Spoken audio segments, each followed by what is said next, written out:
Então, a gente tem as receitas aqui que é utilizar o quê? O esterco do gado, né, esterco de curral, né? A gente coloca também o esterco de galinha, como eu disse para vocês, é o mais rico que tem.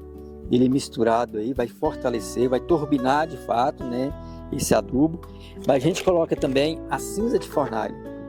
Cinza de fornalha também tem que ter um certo cuidado com ela, que é uma riquíssima principalmente em fósforo, potássio, cálcio, né, um pouquinho de nitrogênio, mas principalmente o cálcio. Se a pessoa for fazer um adubo para adubar bananeira, a gente orienta a colocar um pouquinho mais de cinza, porque a planta bananeira ela precisa de muito de cálcio. Mas na verdade é o que eu falei lá dentro. Quem que precisa do cálcio? É o nosso organismo, porque o potássio, o potássio. É a pessoa que está tendo cãibra, o atleta, né, o que é fornecido para ele? Alimentar banana, por quê? Para nutrir o organismo daquilo que está faltando, que é o potássio. E a cinza tem muito potássio. Outro elemento que no caso de vocês aqui vem de fora, ou de todo mundo que vai fazer vem de fora, é o fósforo. A maioria dos nossos solos aqui são fracos em fósforo. Então a gente coloca aqui o fosfato reativo, que é uma rocha moída. Tá? Então isso aqui é a fonte de fósforo que a gente utiliza para colocar. Como eu falei anteriormente, então se o esterco de galinha tem muito nitrogênio, aqui também no esterco de gado também tem muito nitrogênio, a cinza tem muito potássio e o fósforo e o fosfato reativo é a fonte de fósforo. Está aí o chamado NPK, nitrogênio de esterco de galinha, o fósforo do fosfato reativo e o potássio da cinza, que muitas vezes a cinza a gente perde.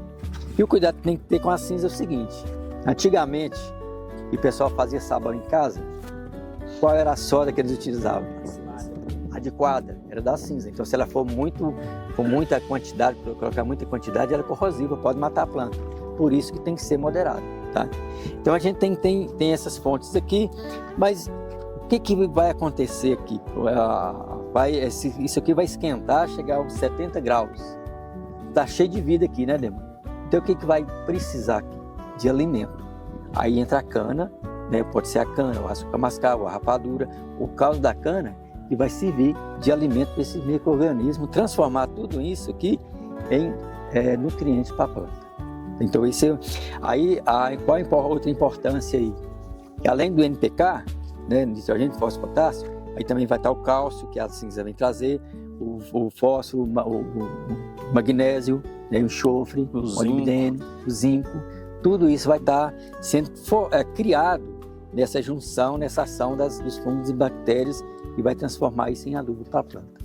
E você coloca, aí faz uma diferença, coloca esse na planta e o químico. O químico vai utilizar muito mais água do que esse que a gente vai fazer aqui. E a planta vai responder muito mais, vai ter um fruto, uma produção de muito melhor qualidade do que a outra adubação. E muitas vezes, a maioria das vezes é coisa que a gente tem em casa e não sabe fazer esse aproveitamento. E vai diminuir, né? E vai diminuir o custo de produção. Mas no caso dessa rocha aqui, não pode ser uma areia, pode não, né? Não. Essa aqui é uma rocha, inclusive, tem ela em poucos lugares no Brasil, né? Ela é um produto também escasso. Esse fosfato aqui mesmo, antigamente tinha o nome de fosfato de Araxá, porque a jazida era em Araxá. Aqui para nós aqui não deve ter, não deve achar não. Não, se tivesse. Então, às vezes eu uso o esterco cru, sem passar por um processo de fermentação ou de curtir. Quando você utiliza esse tipo de adubo verde, que a gente fala, numa planta ou leva ele para o canteiro, a planta demora a assimilar o nutriente dele. Por quê? Quando você leva um adubo desse e coloca num canteiro, até que os fungos, as bactérias, começam a transformar ele e disponibilizar os nutrientes, demora-se um processo e ele vai começar a fermentar no canteiro, vai atrair outros fungos. Então sempre é indicado todo o esterco, tanto de gato quanto de galinha, ele passar por um processo de curtição, para você levar para uma horta ou para adubar uma planta. Porque muitas vezes você leva um adubo desse, do jeito que está o esterco, se colocar no canteiro e plantar umas mudas em cima, corre risco. Elas morrem.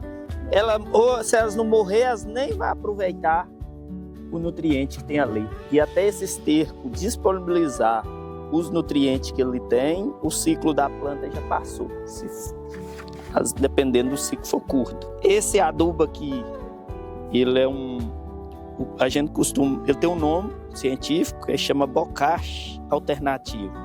A gente também tem outra receita dele feito com farelo de trigo.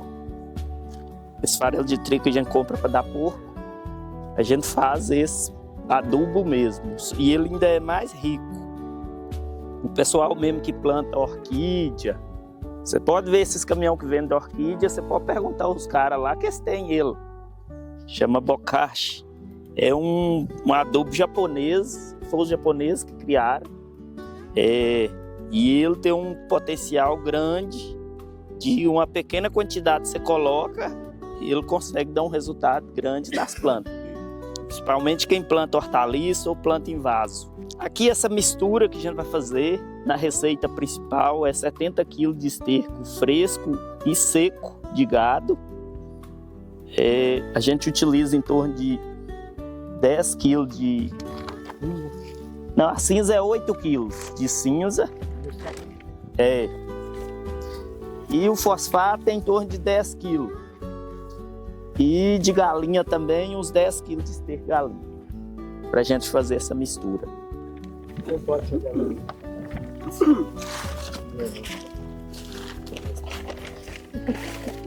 Aí mais ou menos uns 8 kg de cinza. Aqui é o pó de rocha, que é o fosfato. Fosfato de araxá, que já não é de araxá mais. Uns 10 kg de esterco de galinha. 10 de galinha. Aqui mais ou menos um balde de cana triturada no desentregador. Põe açúcar. Mas a cana é pra Mas a cana é melhor. É bom que esteja tudo natural. E essa cana aí é sem a folha, viu, gente? Só a cana só. No caso aí, ó. Então, no caso aqui, como a gente colocou o esterco fresco no rume da vaca, já tem umas bactérias lá que ajudam na digestão. E também até para o animal fazer absorver, né, os nutrientes do capim, do alimento que a vaca consome.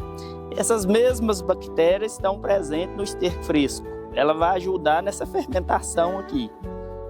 Mas a gente também coloca outro tipo de fungo. No caso ali, ela estava cozinhando aquele arroz. É uma armadilha que a gente faz para pegar o fungo. Para a gente turbinar os adubos para eles fermentar mais rápido, ficar pronto mais rápido. Isso aqui que eu tenho aqui na mão é o fungo. Ele já está aqui em forma líquida. A gente pega aquele arroz, coloca dentro de um gomo de bambu e fecha e coloca numa mata, esteja fresca, enterrada, por 15 dias. Depois de 15 dias, você pega ele e abre, ele vai ter criado um fungo branco em cima, ou amarelo, ou rosado. E aí a gente pega esse arroz, coloca numa garrafa, adiciona ou açúcar ou caldo de cana e completa com água. E esses fungos começam a multiplicar dentro. Durante um tempo, durante 15 dias. Durante 15 dias, você vai abrir a garrafa, ele vai ter... Todo dia você tem que abrir a garrafa para tirar o ar, senão a garrafa explode. Depois desse tempo, ele fica fermentado, parecendo uma cachaça. E os fungos vão hospedando nele para comer o arroz, porque como tem o amido no arroz, e aí ele fica lá e vai crescendo, como se fosse um algodão em cima dele. E esse mesmo fungo, a gente traz ele e coloca junto com açúcar em líquido e ele desenvolve. Se eu vim aqui, do jeito que ele está mais ou menos parado, que isso aqui é mais velho, se eu colocar caldo de cana aqui ou açúcar mascavo aqui dentro, ou essa açúcar branca mesmo, amanhã essa garrafa vai estar quase explodindo, porque eles multiplicou, eles têm uma capacidade de multiplicar em rápido a fermentação. E aí se eu não tirar o ar aqui, aí logo em seguida, mais dia, ela explode. Então esse mesmo fungo, eu vou diluir ele na água, num regador. Mais ou menos 1 litro disso. Ó, e tem outra coisa, se eu não tenho isso, eu posso substituir. Tem algum enfeite aqui de bambu? O leite fermentado, chama Yakult. Tem vários leites fermentados, várias marcas. Você pode comprar 4 vidrinhos daquele leite fermentado, diluir aqui na água e adicionar aqui, ó. Vou estar fazendo. Vou estar fazendo todo esse processo. Marcada com bambu. E tem os mesmos fungos. Vai dar no manual de si. Tá.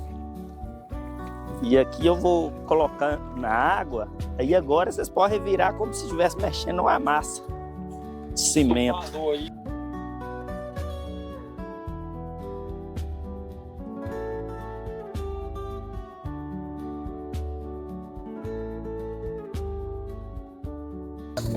Então, a recomendação de utilização é para 1 metro quadrado de canteiro, você pode utilizar em torno de 200 gramas. Metro? É. Quadrado. Aí aqui o ponto de umidade, ó, que vocês têm que observar a umidade, porque eles não podem ficar encharcados demais, não. O ponto de umidade é esse aqui, ó. Você aperta o bolinho, mina a água entre os dedos, esse é o ponto de umidade. Aí você deixa ele amontoado, assim. Amanhã ou até hoje à tarde, você pode vir aqui e abrir ele, que ele vai começar a esquentar. E aí, durante essa primeira semana, você tem que vir aqui, ó, de manhã e revirar ele uma vez e à tarde. Na primeira semana, 2 vezes. Aí ele vai perdendo umidade e vai secando. E vai cada vez ele vai afinando. Durante aí mais ou menos... Aí na segunda semana você já pode virar menos vezes, 1, 2 vezes na semana. E para a terceira semana, até mais ou menos entre 15 a 20 dias, ele vai estar praticamente seco. E aí você já pode ou armazenar ele, ensacar ou utilizar. Porque ele vai estar seco, ele vai estar praticamente sem umidade. E aí você pode armazenar, porque o esterco, quando ele está fresco, você coloca ele no saco, em pouco tempo ele apodrece o saco, né? Porque ele passa por processo de fermentação dentro do saco. E aqui não, a partir do momento que ele passou nesse processo, ele já não vai esquentar mais. Você pode levar ele para um canteiro, ele não vai passar por esse processo de transformação. Você pode colocar ele numa cova, ele não vai danificar a planta. Você não pode utilizar em uma quantidade em excesso, né? É, porque aí já arrasa, né? É. E aí, a partir daí, você pode utilizar, que nem eu falei, em 1 metro quadrado de canteiro, você pode utilizar em torno de 200 gramas dele. É muito. Para fazer uma cobertura numa terra. Numa cova, E abóbora, por exemplo? isso, é em torno, o pessoal costuma colocar uma quantia maior, 500 gramas até 1 quilo.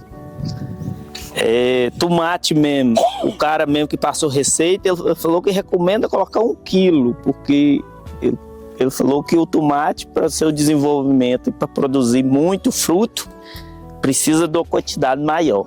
Então eu recomendo 1 quilo. Para quem mexe com tomate, o segredo do tomate, muitas vezes, é de sempre adubar antes, enquanto está no processo de muda. O tomate é uma planta muito sensível. Se você planta a muda na terra e não fez uma adubação boa para ele crescer com a estrutura, a partir do momento que ele está colocando fruto e ele não tiver uma estrutura de adubação boa, ele vai começar a dar fundo preto, aquela mancha na ponta do tomate. Aquilo é deficiência de cálcio.